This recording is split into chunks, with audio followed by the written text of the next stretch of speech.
Muy buenos días, sean todos ustedes bienvenidos a su canal Curiosidades para Gente con Prisa.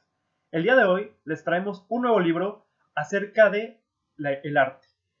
A diferencia del video pasado o de los videos pasados, trata no solamente de la vida y obra del autor, sino de un contexto histórico que abarcan a este mismo autor, haciendo referencia a que nosotros como personas, al igual que el propio autor, estamos y somos susceptibles a nuestra propia historia de vida. Esto es porque nos narra no solamente lo que desarrolló o las inquietudes del propio autor para desarrollar su obra o crearla, sino nos va diciendo o nos va hablando sobre aquellos puntos de los cuales fue susceptible, cómo se desarrolló, por qué se desarrolló y cómo viajó. Este libro pertenece a Antonina Valentín, es el libro del Greco, la verdad no sé en dónde lo adquirieron, pero es bastante interesante por el hecho de que a través de una prosa ligera, novelesca, y novelesca me refiero no en el hecho de sentido de que se inventaron las cosas o de que hay apartados que no deberían de estar, sino en el hecho de que nos narra la historia del Greco a través de, como si fuera una novela, como si nosotros introdujéramos dentro de la propia historia e historicidad de la contemporaneidad de este autor y viajáramos con él y tuviéramos ciertas vivencias con él. Nos narra desde el punto de vista desde que Creta fue gobernada por Venecia, cómo este autor se traslada a Italia. Bueno, Italia todavía no era conocida como se conoce en la actualidad, llega a Venecia, se vuelve alumno de Tiziano, conocido Tiziano por sus claros oscuros, al igual que después adquiere otras técnicas de Tintoretto y otros autores que lo van formando, sea a través de la observación de estos o de la copia de los trabajos de estos.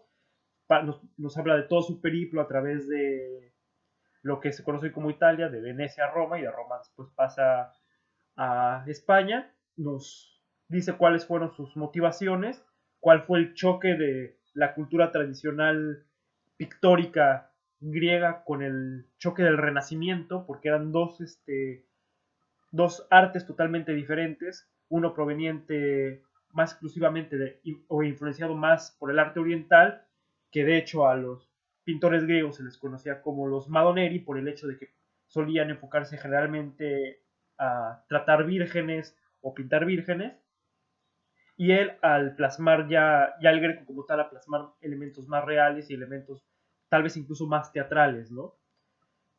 Este libro se me hace bastante interesante porque también nos muestra ese choque que tenía el Greco con Miguel Ángel. No el choque así que digan era su rival o algo por el estilo, no, sino más que nada por el momento histórico que se vivió y que el Greco sostenía que él podía pintar mucho mejores obras que el propio Miguel Ángel, ¿no? Se me hace muy interesante ese tipo de situaciones. Nos narra toda su historia, cómo vivió, a qué tipo de familia pertenecía y cuáles fueron sus últimos años, sus relaciones con los mandatarios españoles o el rey de España de ese entonces, su cercanía con Góngora, el conflicto entre Góngora y Vega, etcétera. O sea, se me hace muy interesante porque te va uniendo ese tipo de hechos que uno tal vez en un, en una, en un pensamiento más simple o menos holístico no llegaría a contemplar. Es un libro que ampliamente recomiendo. Tiene ciertos errores de traducción y ciertos errores de dedo dentro de algunas hojas, no en todas. Se me hace muy interesante. Yo lo recomiendo 100%. Si ustedes ya lo leyeron, díganme qué les pareció. Si no lo han leído y lo pueden conseguir, háganlo. Es un baluarte, sobre todo si les interesa el arte. Y créanme que no se arrepentirán. Me despido de ustedes agradeciéndoles que vean mis videos. Y pues si tienen alguna recomendación o algo de lo que quieran hablar o les gustaría que yo tratara, y obviamente si yo conozco del tema, me complacido los sirvo a ustedes con tal de que tengamos un diálogo retroalimentativo.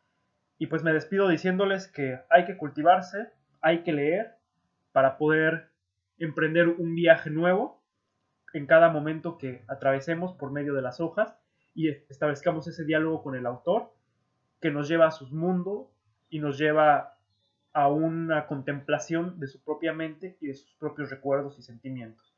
En este caso, pues podría ser la autora, pero ella nos da no solamente ese viaje o ese diálogo, sino también nos enseña a través de su propia investigación cómo se vivió.